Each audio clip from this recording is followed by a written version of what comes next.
오늘은요, 다윗을 택한 이유, 이제 마지막 시간으로 다윗의 성전 짓는 이야기에 대한 말씀을 적용해서 말씀을 드려보고자 합니다. 시편 117편의 1절로 5절 말씀에 통해서 다윗이 그 심령 안에 성전을 어떻게 짓고 있는가, 거기에 대한 말씀이 아주 중요하죠. 성경에는요, 다윗은 보이는 성전은 못 졌다고 그랬어요. 그 누가 지죠? 성전은 아들 솔로몬이 성전을 짓는다고 나오죠. 보이는 성전. 그런데 과연 우리 안에 성전 짓는 이가 뭔가, 거기에 대한 말씀을 오늘은 시편 117편 1절로 5절 말씀을 통해서 말씀을 드려보자 합니다. 결론적으로 말씀을 드리면요, 4절로 5절에 젊은 자의 자식은 장자의 수중의 화살 같으니 이것이 그 전통에 가득한 자는 복되도다. 저희가 성문에서 그 원수와 말할 때에 수치를 당치 아니하로다. 이렇게요, 시편 117편을 아무도 모르는 상태에서 읽고 나면요, 그냥 솔로몬의 시다, 이거밖에 생각이 나지 않습니다. 1절에 보니까 여호와께서 집을 세우지 아니하시면 세우는 자의 수고가 헛되며 여호와께서 성을 지키지 아니하시면 파수꾼의 경상이 허사로다 그래요. 이처럼 하나님께서 하시지 않는다면 모든 것들이 헛되다라고 설명을 합니다. 그런데 2절 보니까 너희가 일찍이 일어나고 늦게 누우며 수고의 떡을 먹음이 헛되도다. 그러므로 여호와께서 그 사랑하시는 자에게는 잠을 주시는다 그래요.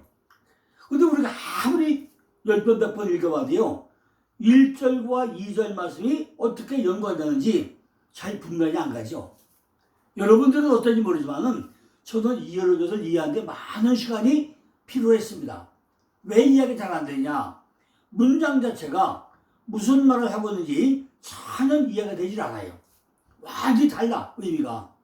그죠? 그리고는 갑자기 또 3절에 자식은 여호와의 주신 기업이요 태우의 배는 그의 상급으로다, 이런 말씀이 나오잖아요. 이 말씀은요, 우리들이 기도할 때 많이 인용하는 말씀이기도 하죠. 어떻게 본다면 전체가 전부 다 따로 놀고 있는 따로 국가 같아요. 1절도 2절도 3절도 전 연결이 안 돼요. 이해가 안 갑니다. 그런데 또 궁금한 게 뭐죠? 5절 보니까 이것이 전통에 가득한 자는 복되도다. 저희가 성문에서 그 원수와 말할 때 수치를 하지 아니하리라 그래요. 왜 그랬죠? 4절에 보니까 젊은 자의 자식은 장사의 수중의 활 같으니 그 설명하죠. 도대체가 무슨 말을 하는지 알 수가 없어요. 이것이 솔로몬의 시죠. 근데 솔로몬이 누구죠? 솔로몬이 누군지 잘 이해하십니까? 다윗이 아들이 솔로몬이잖아요. 그러면 결국 시편 117편은요, 누구 이야기죠? 솔로몬이 썼는데 다윗 이야기 아닙니까? 솔로몬의 다른 이름이 뭐죠? 솔로몬의 이름이 두 개잖아요. 솔로몬이 태어날 때 이름이 뭐죠? 그 한 가지는 이야기니까 우리가 진도 안 나니까 잘 살펴봐야 되겠죠. 솔로몬은 원래 지혜와 평강이라는 뜻이죠. 솔로몬, 샬롬. 그런데 사무엘하 12장 25절에 보면은 솔로몬이 태어날 때의 지어 이름은 뭐예요? 여디디야, 여디디야. 여디디야. 요거 다윗이었던 다윗이요, 다윗은 다윗이 뭐예요? 다윗이 딸레트 바부 딸레트죠. 그죠? 요게 다윗인데 여디디아를 보면은 딸레트와 딸레트 바부가 있고 뭐 요두가 있고 요두가 몇 죠? 요두가 요 몇 개? 요두가 세 개. 딸레트가 몇 개죠? 2개예요. 그럼 뭐 한다요? 여기 뭐 해 호흡이 나와요. 여디디아 여호와께서 사랑하심을 인함이더라. 근데 다윗은 뭐죠? 하나님의 사랑받는 자예요. 그러면은 결국은 솔로몬이 니꼬로 다윗이라는 얘기 아닙니까? 다윗도 하나님의 사랑받는 자고 여디디아도 솔로몬도 여호와께서 사랑하시면 이남이라 바로 똑같은 이름 아닙니까? 그렇다면은 다윗의 이름이 뭐냐? 다윗의 이름도 하나님의 사랑받는 자고 솔로몬도 하나님의 이름을 사랑받는 자면 결국 한 사람 이야기 아닙니까? 우리 안에 내가 솔로몬인데, 그죠? 반쪽은 다윗이고 반쪽은 솔로몬이고 똑같은 내 안에 한 사람 이야기를 하고 있다는 것을 우리는 이해가 돼야만이 시편 125편이 설명할 수가 있습니다. 솔로몬과 다윗이 어떤 사람이에요? 한 사람이에요, 한 사람. 성경에 그 아들이라고 기록되어 있지만은 결국에는 아들은 뭐죠? 세워진 자. 그게 아들이잖아요. 그 한 사람 이야기라는 거죠. 그 한 사람 이야기는 결국은 뭐죠? 성전 짓는 이야기를 하고 있다는 것입니다. 여기에는 영적으로 큰 의미가 있다는 거죠. 다윗이 왜 성전을 못 짓는다고 그러죠? 무엇을 했기 때문에 다윗은 전쟁 이야기만 더 나오죠. 사무엘상 16장 20절 보니까 이새가 떡과 한 가죽 부대의 포도주와 염소새끼를 나귀에 실리고라는 말씀에서 이미 어제 설명했죠. 어제 무슨 설명했죠? 다윗이 사울에게 가는데 그 아버지 이새가 나귀 등에다가 떡과 한 가죽 부대의 포도주와 염소 새끼를 실어버린다고 했잖아요. 그게 어제 충분히 설명하지 않았습니까? 지금 떡을 먹는 이유는 내 속에서 발효시키기 위해서 뭐래요? 계속 전쟁을 해야 된다는 이야기고, 다윗이 열심히 말씀을 먹는 동안에는 계속 전쟁하니까 뭘 흘려요? 피를 흘리기 때문에 성전을 지을 수가 없다는 이야기를 하고 있는 것입니다. 이 일은 내 안에 있는 짐승을 매일마다 잡아 죽이는 이야기로 일단 짐승을 열심히 잡아 올려야 하는데, 이것 때문에 뭐예요? 계속 전쟁을 하면서 피를 흘리기 때문에 내 안에 평안이 올 수가 없다는 이야기입니다. 그렇다면은 누구와 무엇과 그렇게 전쟁을 한다는 이야기죠. 내 안에 있는 적들이 만국. 내 안에 만국이 있다는 거죠. 많은 적들이 군사가 있다는 것입니다. 어떻게 알죠? 이사야 37장 있어 보니까 우리 하나님 여호와여 이제 우리를 그의 손에서 구원하소서 천하 만국으로 주만 여호와신 줄을 알게 하옵소서라는 말씀이 나와요. 우리가 지금 떡을 먹으면서 내 안에 만국과 전쟁을 하면서 계속 죽이는 이야기를, 피 흘리는 이야기를 하고 있다는 것입니다. 무조건 전부 다 율법은 다 죽여야 한다는 것입니다.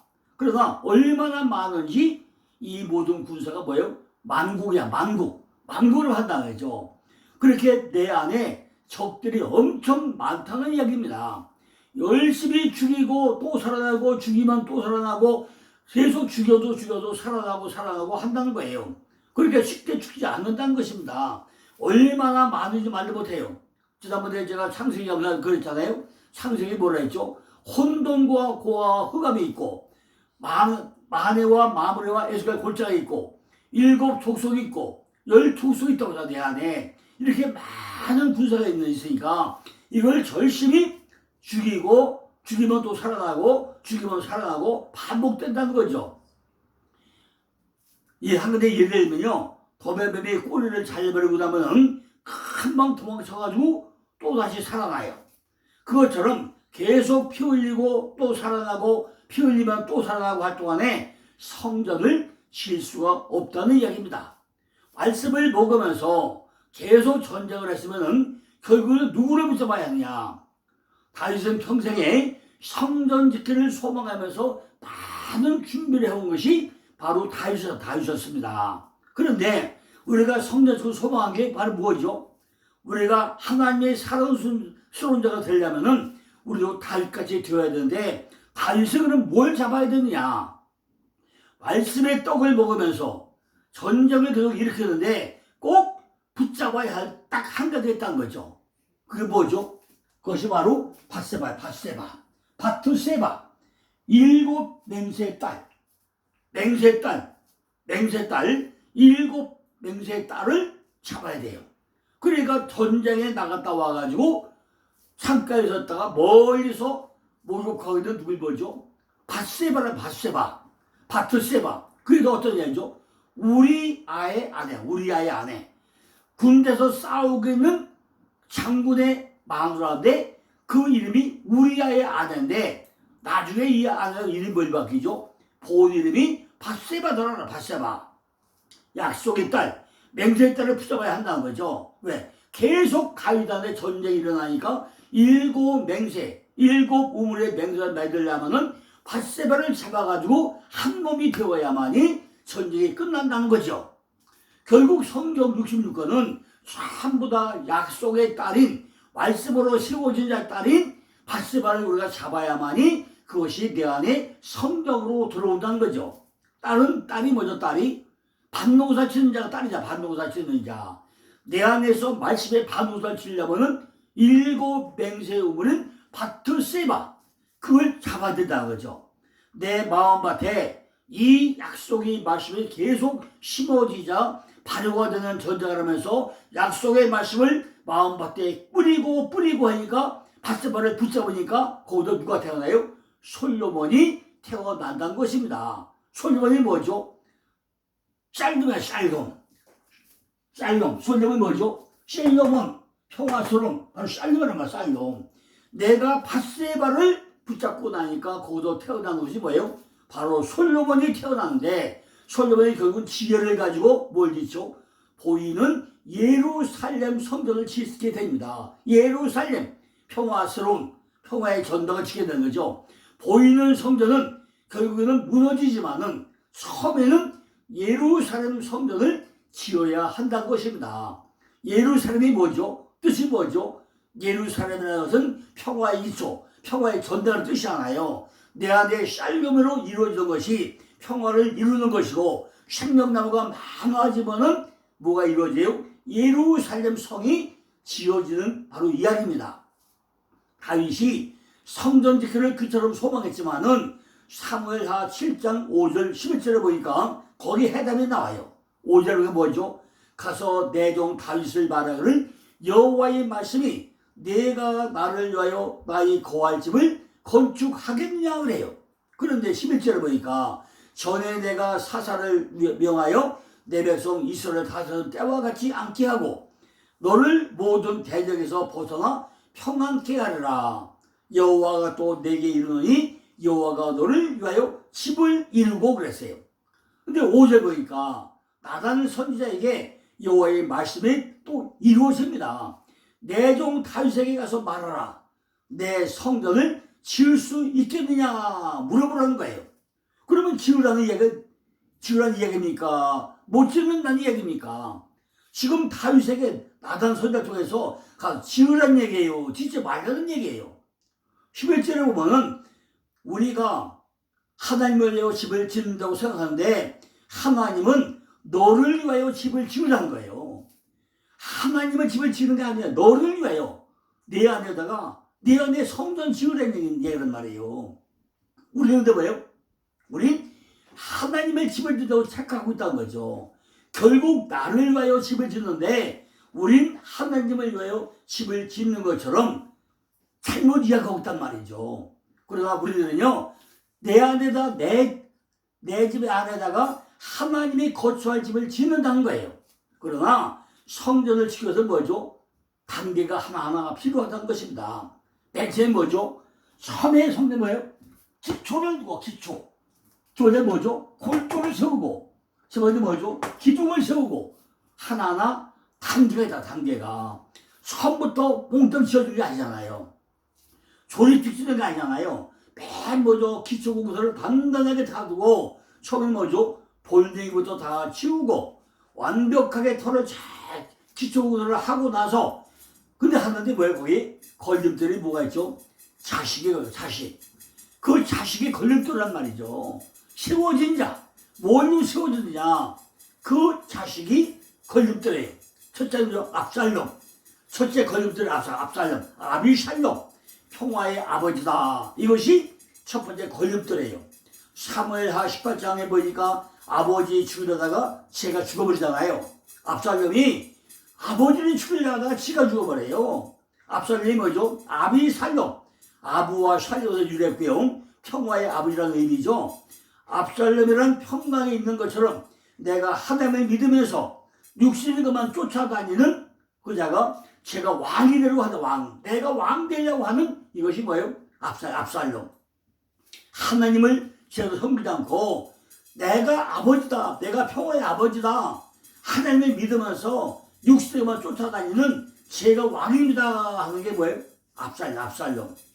내가 하나님을 믿는다고 하면서 결국에는 진정한 주님의 평화보다는 내 육신의 삶이 평강을 원하고 있다는 거죠. 그것이 압살롬이라는 압살롬. 교회도 성장하고 나면요, 하나님 나라를 위해 가지고 말씀을 전달하고 전해야 되는데 다 그런 것은 아니지만은 내 생활의 수단을 위해 가지고 목회를 하는 목회자가 많이 있다는 거예요. 먹고 살기 위해서 돈 목적으로 이렇게 하는 목회도 많이 있다는 거죠. 다는 아니지만 일부가 있다는 것입니다. 이런 것들이 결국 뭐죠? 전부 다 압살롬이죠. 무엇인지 모르게 계속 하나님의 평강을 하고 외쳐대면서 전도해야 한다고 외쳐대면서 무엇인가 모르게 육적인 소욕으로 가득 채워져 있다는 것입니다. 이런 기초부터 빨리 해야 된다는 거죠. 그것이 뭐죠? 압살롬을 죽여버리는 것. 이것이 첫 번째 기초 공사라는 것입니다. 물론 내 안에 있는 것들을 죽이는 것이 쉽지 않겠죠. 아주 어렵죠. 이런 것들을 쳐서 복종을 주고 죽이기 쉬운 것이 절대 아니라는 거죠. 두 번째 등장하는 게 뭐죠? 두 번째 등장한 것이 열왕기상 1장 5절에 핫깃의 아들 아도니아. 핫깃의 아들, 핫깃이 뭐죠? 축제. 축제. 거기 아도니아, 나의 주는 여호와시다. 매일 핫깃이 즐겁다 축제 뛰놀면서 나의 주님, 이분이 내 주님이다. 나의 주는 여호와시다. 이러고 했단 거죠. 그게 뭐죠? 날마다 우리 주여 하면서 외치는데 실제로는 나의 주인은 주인으로 여기지 않는다는 거죠. 주님을 입술로만 그냥 매일 주여 부르는데 실제 주님은 온데가 더 없고 그냥 입술로만 부른다는 거예요. 정말 하나님을 사랑하는 마음으로 해야 되는데 오직 즐거움으로 기쁨만으로 축제를 하기 위해서 부르고 있다는 거죠. 이런 것들이 반드시 성전을 지으면 어떻게 돼요? 두 번째로 죽여야 한다는 거죠. 그래서 핫깃의 아들 아도니아를 두 번째로 죽이는 겁니다. 세 번째는 열왕기상 6장 7절을 보니까 이 전은 건축할 때 돌을 뜨는 곳에서 치석하고 가져다가 건축하였으므로 건축하는 동안에 전 속에서 방망이나 도끼나 모든 철 연어수가 틀리지 않았다 그래요. 그러니까 맨 먼저 뭐죠? 걸림돌이 자신인데 시오지단에 압살롬 평화의 아버지를 죽이고 아도니아 죽이려면 철연장소를 내 안에서 틀리지 않게 하라. 틀리지 않게. 내 안에 성전의 소리가 들립니까? 만약 밖에 공사를 하면요 그 큰 예를 들면 성전 공사를 하는데 얼마나 돌도 치고받고 뭐 많이 하겠어요. 전부 다 치석하고 기초 쌓고 기도 올려면 소리가 나지 않겠습니까? 그런데 철 연장 소리가 들리지 않게 하는 것이 어디 밖에 이야기겠습니까? 전부 다 우리 내면적 이야기, 성전 짓는 이야기, 내 내면의 이야기를 하고 있다는 거죠. 그렇게 엄청난 성전을 짓는데 망치 소리나 철 연장 소리가 들리지 않게 어떻게 할 수 있다는 거죠. 다윗이 성전 짓는 이야기는 첫 번째 뭐죠? 압살롬을 죽이는 것이고, 두 번째는 핫깃의 아들 아도니아를 죽이는 것이고, 세 번째는 철 연장 소리가 들리지 않게 하라는 이야기입니다. 그런데 시편을 보면요 다윗이 눈물로 밤을 새우고 이런 것들이 많이 나와요. 그죠? 다윗이 시편을 본다면은 눈물로 기도하면서 하는 것이 많이 나온단 말이죠. 내 안에 있는 것들을 전부 다 죽이고 세월로 지으려고 보니까 너무나도 힘이 든다는 거죠. 그러니까 다윗은 날마다 울며 기도한다는 거죠. 이 세 가지가 다윗의 성전되는 이야기의 본질이라는 것입니다. 사도행전 7장 45절로 36절을 보니까 우리 조상이 그것을 받아 하나님이 저희에게 앞에서 쫓아내신 이방인의 땅을 점령할 때 여호수아가 함께 가지고 돌아와서 다윗 때까지 이르니라. 다윗이 하나님 앞에서 은혜를 받아 여호와의 집을 위하여 하나님의 처소를 준비해 달라고 하더니, 그래서 하나님의 집은 하나님의 손에 의해서 세워진다는 것입니다. 하나님께서 내 안에 심령 성전을 지으시는 이야기를 하고 있다는 것입니다. 그렇다면 시편 110편은 무엇인지 우리가 정확하게 한번 살펴봐야 될 거 아니냐는 거죠. 여호와가 하시는 일이 무엇인가, 여호와가 어떤 일을 하시는가 우리는 살펴봐야 할 거 아니냐는 거죠. 여기서는 세 가지를 설명을 합니다. 첫째는 뭐죠? 집을 세우는 일. 여호와가 하시는 일은 첫 번째 우리에게 뭐죠? 집을 세우는 일을 하신다는 것입니다. 다윗은 집 짓는 일을 이야기한다는 것입니다. 집을 세우려면 내 안에 있는 평화의 아버지라고 추구하고 있는 압살롬을 죽여야 하고, 죽게만 즐기며 주는 주인이라고 하는 학기의 아들 아도니아를 죽여야 하고, 저들 거주하는 동안에 천려도서가 들리지 않도록 성전을 세우라고 했잖아요. 여호와께서 그의 섭리와 축복으로 집을 세우지 아니하시면 세우는 자의 수고가 헛되다고 했잖아요. 아무리 정교하다고 할지라도 헛되다고 이미 설명했다는 것입니다. 우리는 이걸 실질적으로 집이라고 생각할 수 있겠지만, 여호와께서 건물을 축복하지 아니하시면 집을 세우는 것이 인간에게 아무런 유익이 없다는 것입니다. 두 번째는 여호와께서 성을 지키신다고 했잖아요. 성의 파수꾼이 하나님 없이 지킬 수 없다면 집에 있는 선한 사람도 그의 집이 무너지는 것을 구할 수 없다는 거죠. 여호와께서 불과 적으로부터 성을 지키지 아니하시면 성을 돌아보며 그 성벽을 따라 순회하는 파수꾼이 졸거나 잠들지 않고 경성함이 허사라고 말씀하겠다는 것입니다. 파수꾼이 살육당하거나 수많은 돌발사건에 의해 가지고 도성이 배반당하거나 한 상실일도 모른다는 거예요. 세 번째는 여호와께서 잠을 주신다는 것입니다.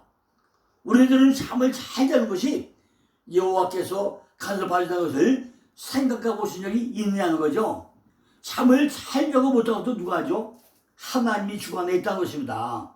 아침에 일어나는 것도 여호와께서 깨워주는 것을 우리가 생각을 잘 해봐야 된다는 거죠. 하나님께서 사랑하는 자에게 잠을 주도록 한 것이 얼마나 감사한 일인지 우리는 잘 생각을 해봐야 된다는 것입니다. 잠을 잘 잔다는 자체가 하나님에게 사랑받고 있다는 증거라는 것입니다. 그렇다면 세상 사람들이 다 잠을 잘 잔다는 거냐? 그렇지 않다는 거예요. 아무리 자려고 해도 잠을 하나님이 채워자면 잠을 잘 수가 없다는 것입니다. 그 사람들도 전부 다 사랑받고 있음에도 불구하고 그걸 모르고 있기 때문에 아주 불행하다는 것입니다. 예수님도 죽으시고 무덤 속에서 3일 동안 주무시고 모두를 부활의 천녀매로 섬기기 위하여 부활하셨다고 했잖아요. 그래서 우리도 부활시장을 가져야 한다는 거죠. 2절에 보니까 너희가 일찍 일어나고 늦게 누우며 수고의 떡을 먹음이 헛되도다. 그러므로 여호와께서 그 사랑하시는 자에게 잠을 주시는도다 그랬어요. 너희가 일찍 일어나고 늦게 눕는 것이 누구를 위해서라는 거죠? 나 자신을 위해서 한 것 아닙니까? 이 수고의 떡을 먹는 것이 헛되다는 말씀이 무엇이라는 얘기죠? 헛되다는 말을 찾아보니까 오늘조는 우상이야. 우상으로 되어 있더라고요. 내가 목적 없이 열심히 일하는 것은 우상에게 뇌물을 바치는 거라는 설명입니다. 내가 열심히 사는데 이 목적이 무엇이며 누구에게 있냐는 거예요. 여호와께서 오늘도 내게 잠을 주시고 내가 일찍 일어나게 하시고 수고의 떡을 먹게 하시고 하는 것들이 목적이 없다면 우상에게 뇌물을 바치는 것과 뭐가 다르냐는 것입니다. 우리는 이것을 알기 때문에 감사해야 하지만은 세상 사람들은 이걸 모르기 때문에 전부 다 우상에게 뇌물을 바치고 결국에는 우상 숭배를 하고 있다는 것입니다. 우리들이 이걸 위해서 얼마나 기도를 하고 있는 거죠. 헛수고하는 그것들을 불쌍히 여겨야 한다는 거죠. 수고했던 걸 먹는 것 자체가 전부 다 우상 숭배들이라는 것입니다. 우리도 지금 목회를 한다고 하지만은 실제로 내 자신을 위해서 생활수단 목적으로 목회를 하고 있다면은 이것은 결국 뭐죠? 우상 숭배를 하고 있는 것과 뭐가 다르냐는 거예요. 3절에 보니까 보라 자식은 여호와의 주신 밭의 기업이요 태의 열매는 그의 상급이라고 나옵니다. 뭘 보라는 얘기죠? 위에서 여호와께서 하시는 세 가지를 보라는 거예요. 여호와께서 집을 채우는 일과 여호와께서 성을 지키는 것과 여호와께서 잠을 주시는 세 가지를 보라는 거예요. 이걸 보는 사람들이 자식이야, 자식. 세워진 자. 이것이 자식이라는 거예요. 다시 말하면 뭐죠?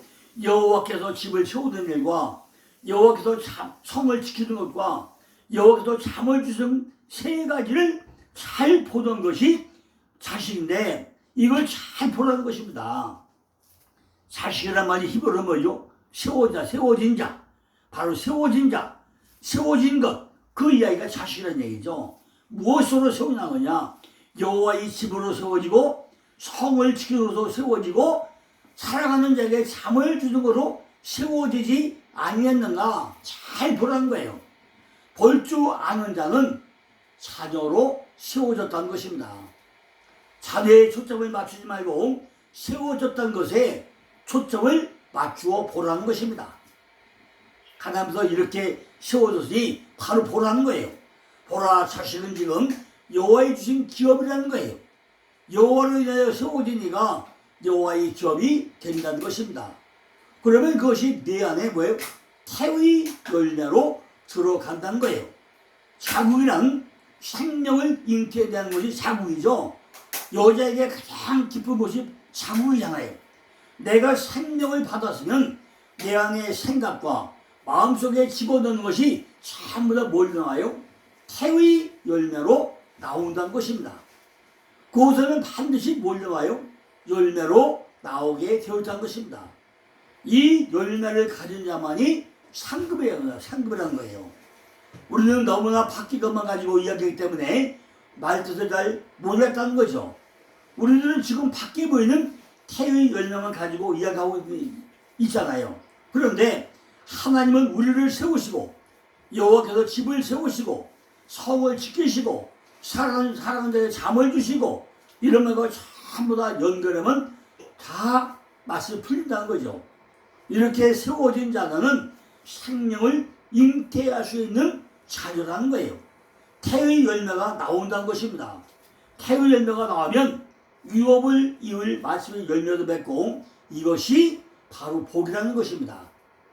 4절에 보니까 젊은 자의 자식은 장사의 수중의 화살 같으로 나오죠. 오늘 이 말씀들이 나가서 이해가 되고 적용되는 사람은 모두 젊은 자. 젊은 자 특징은 뭐죠? 생명을 잉태하고 나올 수 있는 자가 젊은 자라는 것입니다. 태의 열매와 연결되어 있잖아요. 태의 열매를 맺을 수 있는 사람이 젊은 사람이라는 것입니다. 위에 세 가지로 세워진 자식, 젊은 자, 장자, 장사 이렇게 연결되잖아요. 자식은 화살이고 태의 열매가 화살이고 5절 보니까 이것이 화살통에 가득한 자는 복되도다라고 하잖아요. 그들이 성문에서 그들이 원수와 담판할 때 수치를 당하지 아니하다고 설명을 합니다. 젊은 자, 자식, 화살통 이것이 다 뭐죠? 화살을 가진 화살통이라는 거죠. 내가 화살통이잖아요. 내 자신이 화살통이잖아요.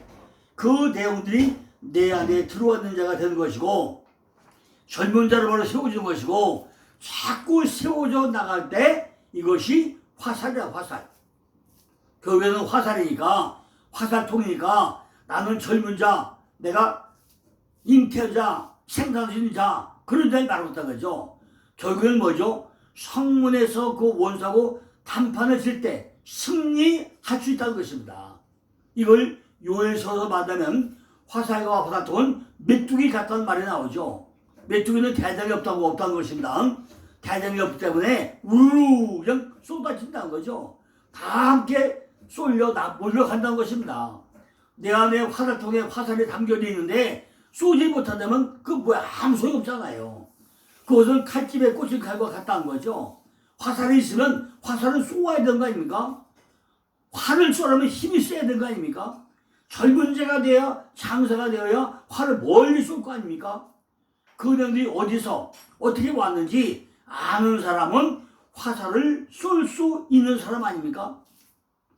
이것은 나는 여호와로 인하여 세워졌고 여호와로 인하여 성을 지키고 말씀의 집을 짓고 말씀 가운데 하나님이 역사하시고 말씀 가운데 하는 능력이 있다는 것을 알기 때문에 내가 화살통에 화살을 잔뜩 준비해가지고 젊은 장수가 되어서 멀리 화살을 쏠 수가 있다면은 내가 수치를 당하지 않는다는 것입니다. 이것이 다윗이 성전 짓는 이야기라는 것입니다. 우리는 성전을 지어가지고 우리 성전 안에서 소유권을 이전받아가지고 하나님의 기업을 받는 자가 되어야 한다는 것입니다. 기업이 된 사람은 태일연날에 반드시 자궁과 생각과 마음 안에서 열매를 맺을 수 있는 상급을 받는 자이기 때문에 화살통에 화살을 쏘아야 한다는 거죠. 오늘 자식은 하늘이 주신 선물이라고 하는 사람은 그 내용을 깊이 알아가지고 하루에 무엇을 하는 거냐, 뭐가 세워진 거냐, 뭐가 젊은 자가 되는 거냐, 왜 사자가 되어야 되냐, 화살을 가져가 왜 어떻게 되냐, 이거를 잘 이해하고 우리들도 다윗이 선택하신 하나님이 다윗 안에 바로 솔로몬을 통해서 솔로몬 니꼬로 다윗 성전 질 수 있는 그런 모든 분들이 되기를 간절히 기원해 드립니다. 이제 내일부터는요 야곱의 성전 짓는 이야기, 그걸 한 일주일 동안 야곱 바로 12아들 성전 짓는 이야기를 새 예루살렘 짓는 이야기, 그거를 내일부터 한 일주일 동안 또 설명을 드리겠습니다. 감사합니다.